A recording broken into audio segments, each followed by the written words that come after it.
All right, welcome everyone. We're Semblance of Sanity. I'm Caleb. I'm Jacob. And we're here for Assassination Classroom, Season 2, Episode 4. We had a wonderful episode last week. Yes. Takabayashi time. Oh, wait. Well, yeah. That's right. There's Time travel. Exactly. Yes, indeed. We maybe watched it a little bit out of order and all that stuff, but yeah. Itana time and Takabayashi time, both of those were wonderful and so awesome and fantastic. So good. And now we are on to the next stage of this journey. Yes, indeed. With Itana having joined the class, but also in Terasaka's group, we now have extra good boys in that group, and that's just good to see. Yeah, Indeed. I am very curious to see what we get into this episode, but I don't think we have any direct tie-ins from before, so I suppose we'll just have to wait and see. Yeah, if anything, it'll be curious to see if or when Shiro returns, will he have anything different this time? Yeah. And it could be cool to just see what Itana's dynamic is with the class as a whole, and seeing that now that he's, accepted in and everything. Right. So that could be something that they focus on as well. Or maybe it'll show that, okay, Itana has to enroll at the school, and then he specifically requests to be in Class E, and it throws everything into disarray. Because then they're like, wait, what's going on? Is Class E actually the best? Yeah. But maybe. Maybe. But y'all, without further ado, let's get into this. All right, everyone, now be sure to go check out the reaction portion of the video in the description below, then come back here for the discussion.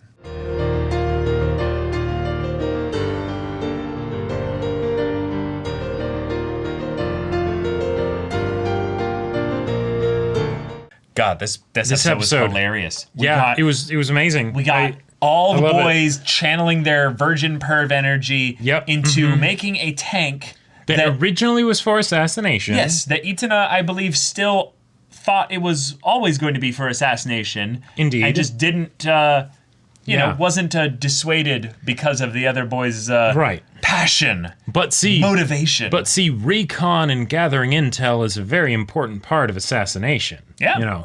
They need someone to be the provisions officer and bring breakfast because they all came in here really early. I thought for sure that it was going to be something where they would actually end up succeeding, but with Bitch Sensei.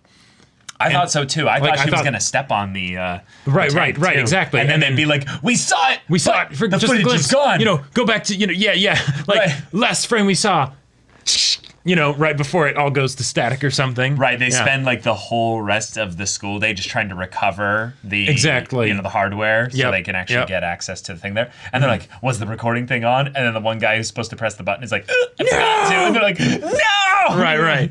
But as far as so this show is very wholesome, but also very goofy. Yes. And quite frankly, it's in that perfect spot where I would be absolutely happy if pretty much everything we got from the show was slice of life, just antics episodes. I agree. I would still want the character development stuff and everything, but because the majority of the character growth doesn't necessarily come from the thing with Koro Sensei and destroying the world and all of that stuff, it's about the day-to-day, them learning and him teaching them. If we just got a bunch of stuff like this, I would be so down for that. I would too. It's a very Famofu style kind of thing. However, because they have an ensemble cast, they can have an infinite number of interactions that can lead towards new types of characterization that we haven't focused on. One of the ones that I thought was rather clever here with Itana is that Itana is shown to be kind of derisive towards Terasaka. Yes. But what was Itana's original thing, remember? It's to be the strongest.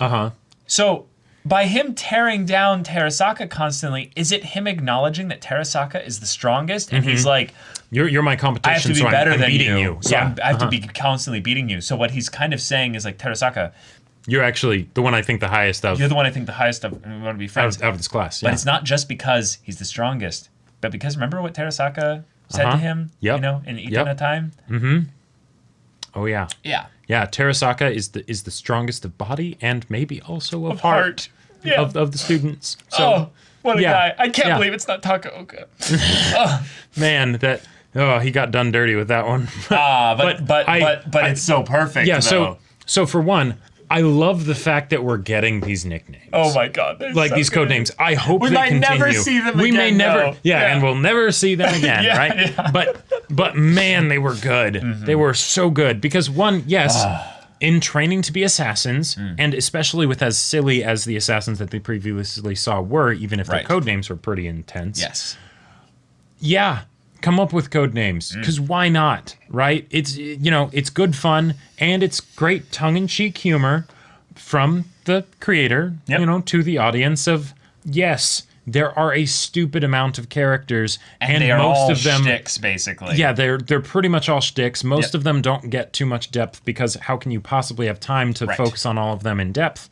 Cool. So I'm gonna just roast them all. Yeah, it'll be amazing. Dating sim protagonist. I love how we knew exactly. Yeah, because yes, why do we never see his eyes? And it's fine. Dating sim protagonist. Boxamoe.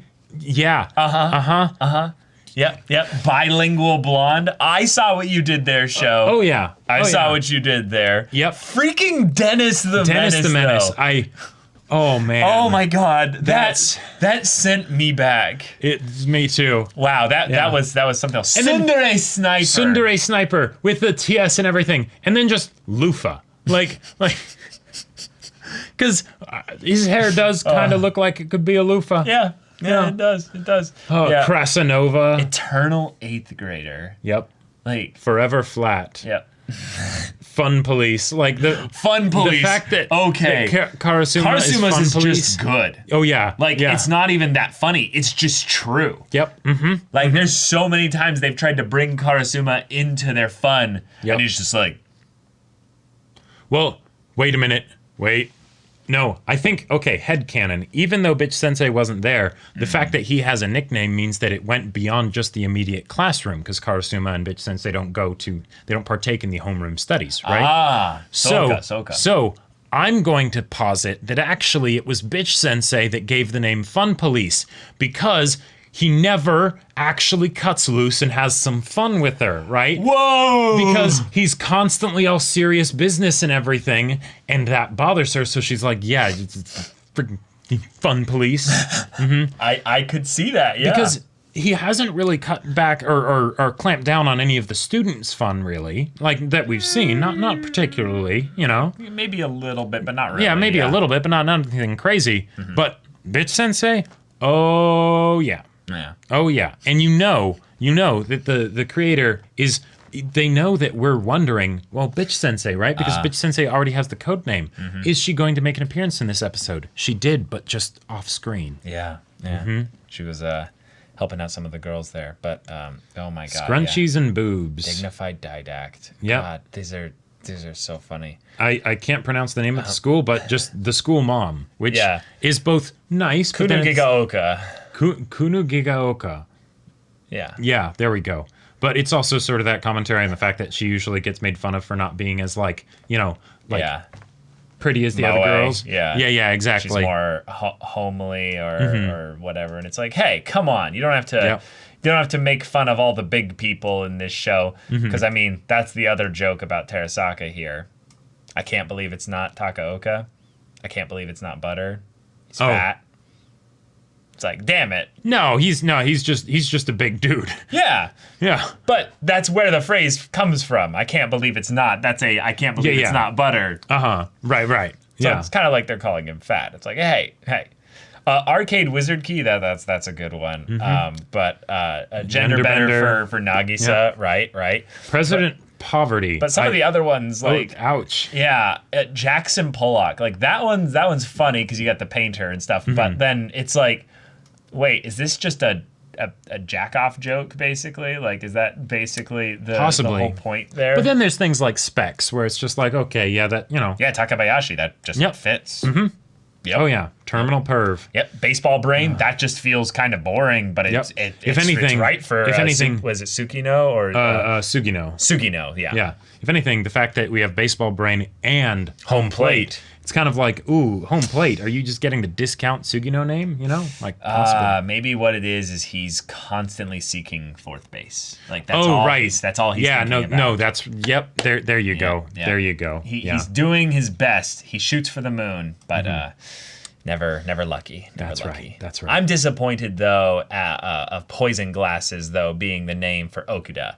That feels a bit lazy. You can do better. Hey, you can do better than that, students. Yeah, now, yeah. one of the reasons why I love this so much is not just because it's good fun, but also because I've had things like this. Like at a job that we worked at over the summer, there was a point where we literally did this. Yeah. All of the employees, even the bosses, we came up with names for all, the boss was Broken Rubber. Oh no! If only you guys knew how much that fit. Oh no! Older dude. Yeah, and everyone was all good with the names. Like I think he actually might have come up with that one as an idea. He's totally the kind of person that would do that. Yeah, but so what was hers though? Eagle Eye, because she sees everything. Yes, that's a Yeah. good one. That's not going into any of the other nicknames people might have called her at times. Yeah. So I love that this happened. Yeah. I hope that some of these code names stick around. Wonderful. Like, what was your code name though? my code name was Grasshopper. Oh, really? Yeah. Okay. Or no, it was Tall Tree. Tall Tree. That's right. Yeah, it was Tall Tree. That's there we go. I was gonna say Jacob, Grasshopper. No, it was Tall Tree. That's what Tall it was. Tree. Yeah, because Grasshopper is just what they called all the new people. Yes. Like, young Grasshopper, you will learn the ways. Indeed. That's Yes. right.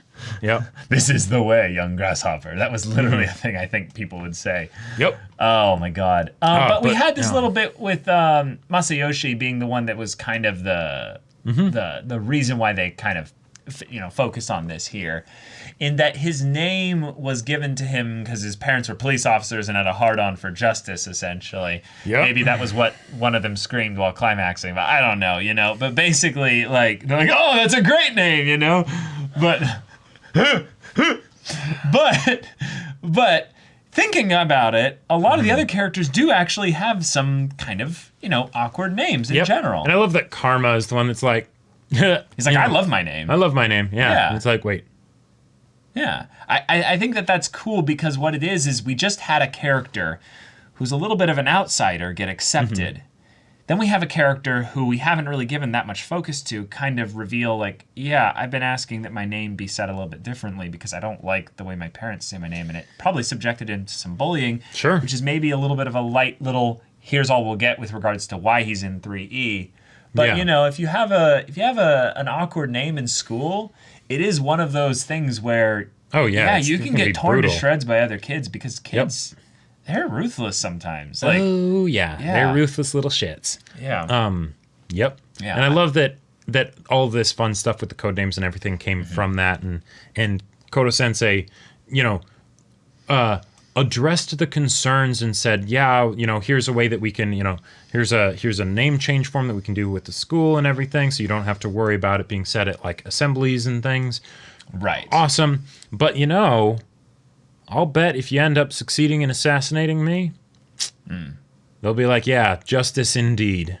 Right. So, I love that Koro Sensei's name that he came up with for himself was just like, yes, I'm so regal and yes, wonderful. And then they name him the pervy octopus, basically just what he is, basically. Pervy octopus of, what was it, something stupidity?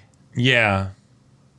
Pervy octopus of spineless stupidity. Yeah. But apparently not heartless, though. No, not heartless. Let's talk about that, actually, because that's probably the biggest plot-related thing that was because given in this episode. it is a concrete way that they could actually kill Koro Sensei, because from what we've seen so far, I mean, we don't exactly know how his biology works, so would a headshot even do anything? Like, probably nothing. But the fact that he has a heart...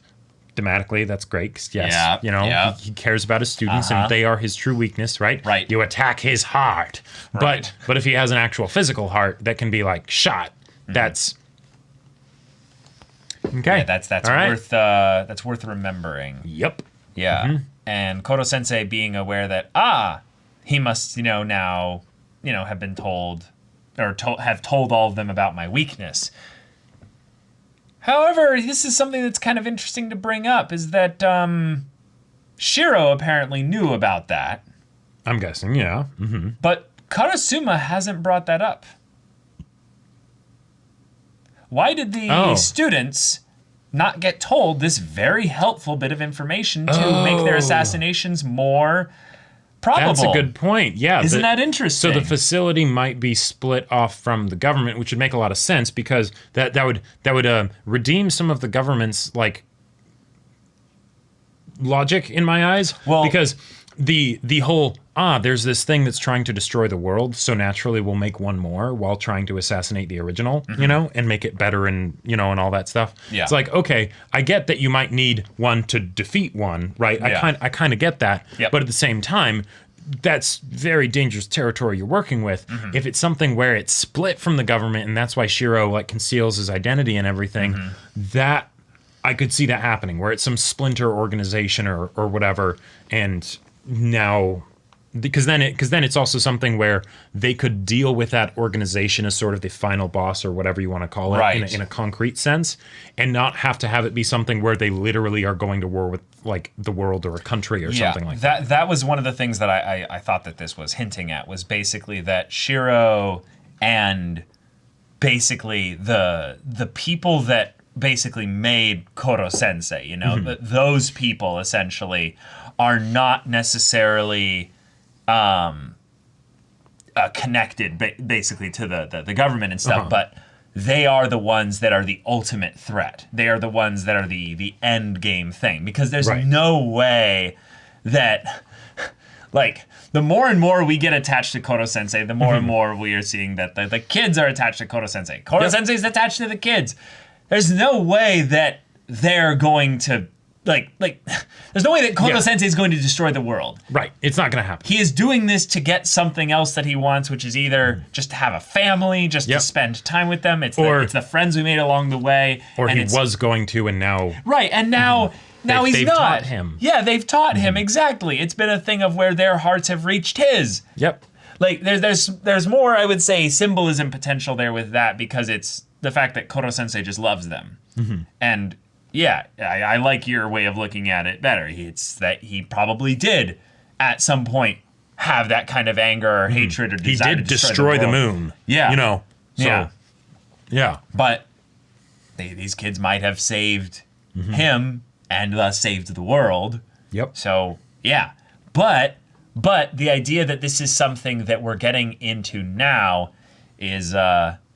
it's add some new questions into the mix. It does. Yeah. And speaking of new questions, so the principal was talking with Asuno Gakushu. Yeah. Which, awesome. I love it. I love it every time those two are brought up. They mentioned midterms. Now, I'm guessing he's talking about midterms of this same year, not the next year, because otherwise it wouldn't ever come up in the plot. But does that mean that in Japanese schools there's like midterms and finals for like each semester? I would say midterms per semester makes sense. Okay, gotcha. That does kind of make sense. They're called midterms. Yeah, that does seem a little bit. Yeah, I can't believe that in all of the anime I've seen that take place in high school and stuff, or middle school and figured.